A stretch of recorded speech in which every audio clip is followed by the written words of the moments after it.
Hi all, Professor Miller here, and today I'd like to talk to you about how to read like a professional.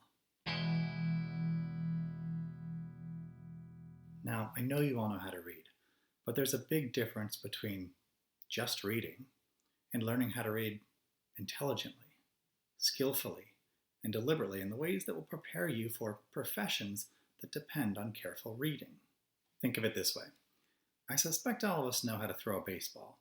We can pick it up, propel it through the air, and send it roughly toward a target.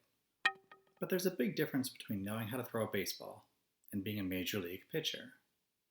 In the majors, you need to always be able to throw the ball in a carefully chosen place. You need to be able to throw far, to throw fast, and to throw hard. And you need to be able to throw in different styles: fastball, curveball, knuckleball, changeup.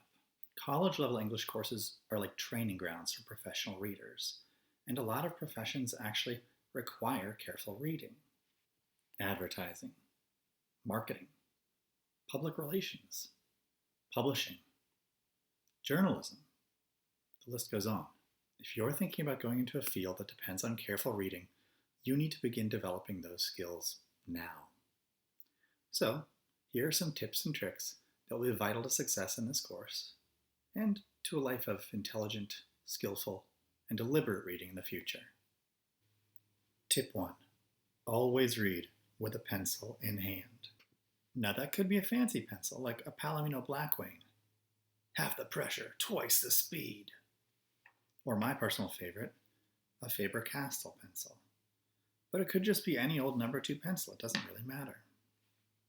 I personally encourage students to always get a paper text whenever they can, to get a hard copy of the text, to print out copies of the text if possible. But if you can't do that, if that's not for you, try to find some kind of substitute for a pencil. Use a stylus or use a highlighting program, or get a separate notebook in which you can take notes about the book or the poem or the play or the nonfiction that you're reading. Tip 2. Pay attention to the text and pay attention to yourself. Your goal is to be taking 2 different kinds of notes. On the one hand, you want to be noting the specific kind of language that's being used in the text. But on the other hand, you also need to be paying attention to your own personal emotional reactions. You need to know and to remember later when you were excited, when you were bored, when you were totally confused with what was going on. What struck you as weird, as funny? What struck you as repetitive? Those are the kinds of personal reactions you need to start noticing and start marking down so you can remember and return to them later. Now, when I say start paying attention to the language of the text, I'm actually referring to a couple different things. First of all, take notice if there are certain themes or ideas or concepts that interest you that the text seems to keep returning to. Everyone has their own preoccupations. For instance, if a text starts talking about nature, I get interested. If a text starts talking about animals, I get interested. If a text starts talking about death, actually, I get weirdly interested. And so when I see those things in a text, I note them down and I mark them. And I might even jot a note about how they're being discussed. But I'm also not just talking about themes. I'm also talking about the importance of paying attention to the particular words that an author uses. Are there certain words they keep recurring to again and again? Are there certain images or metaphors that keep cropping up in the text more than they do in everyday speech and everyday life? If so, look for those kinds of things and try to note them down. Now, you may notice that one thing I did not say you should pay attention to is the internet. Frankly, for this kind of reading, you shouldn't be focusing on anything but yourself and the text. You should not turn to outside sources. If you do so, that will just mislead you. It will lead you to have less original and interesting thoughts, and it will prevent you from actually doing any kind of valuable analysis or having any kind of insights on your own. Tip 3, the last and final tip. Figure out a way to do this quickly. Don't let this kind of annotation disrupt your reading experience too much.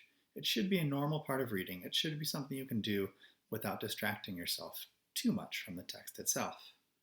One thing that I've found useful is to actually develop a quick sign system that consists of little symbols explaining when I'm seeing something that interests me. Let me give you some examples.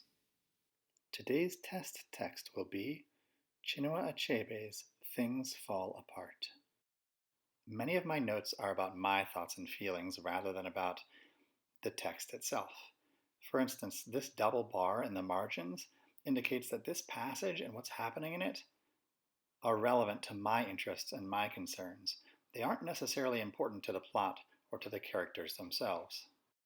Oh, this little frowny face in the margin means this part of the book made me sad. But if it made me really sad, there would be tears too.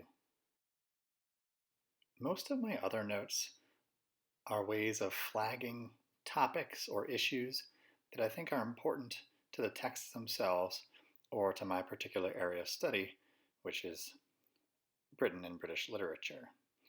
So for instance, the British flag or the Union Jack is my way of showing that the text is referencing what it means to be British or what it means to be English in this particular section.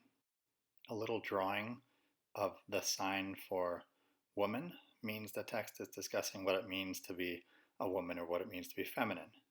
Similarly, a little drawing of the male or man sign means the text is discussing what it means to be a man or what it means to be masculine. A woman sign with a cross through it means misogyny. And an actual cross means that the text is discussing Christianity or religion more broadly. Naturally, some of my hieroglyphics reflect my particular idiosyncratic interests.